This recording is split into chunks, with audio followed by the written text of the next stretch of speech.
Life goes on. Obladi oblada.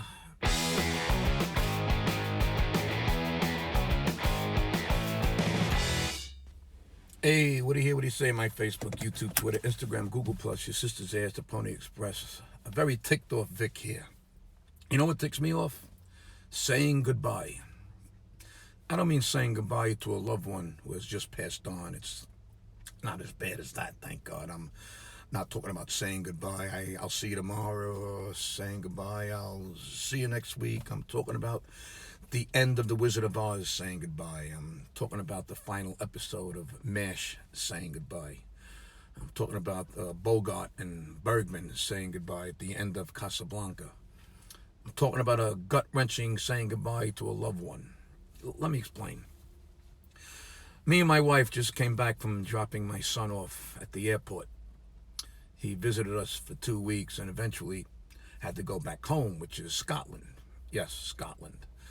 Both my kids have been living there for the past 3 years, and they both went there on vacation 3 years ago and fell in love with it and just picked up and moved there. And they both met somebody, and they are happy, they're healthy, and as a parent, that's all you can ask for. As much as my wife and I miss them, and as much as the empty nest syndrome never really goes away, we give them credit for doing what they wanted to do, for following their dreams. Times are changing. I remember growing up, everyone stayed in the same house, the same block, the same neighborhood. Not so today, and we get it.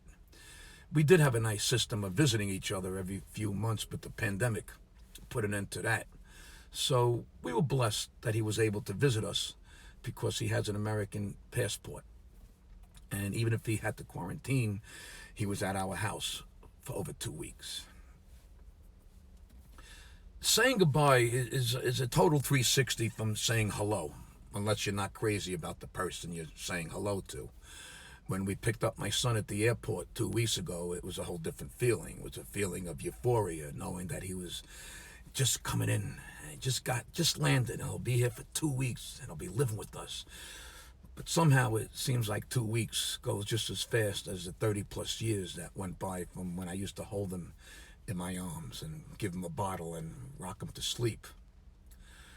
While he was here, we spent each day doing something together as a family, whether it was going in the pool, watching a movie, or eating home-cooked meals, like when he used to live here. You don't realize how much you miss and love your children until they leave. I truly and honestly take my hat off to military parents. I just don't know how they do it. I wish I could turn back time sometimes, and instead of telling my kids that Daddy has a show, I could have said, what do you want to do today instead? I can't even listen to that song, Cats in the Cradle, without choking up. So, on his last day, everyone was subdued, knowing that the ride to the airport was inevitable. At least it was a night flight, so we did have a nice breakfast and lunch together. My son spent most of the day packing and helping my wife adjust to her new phone.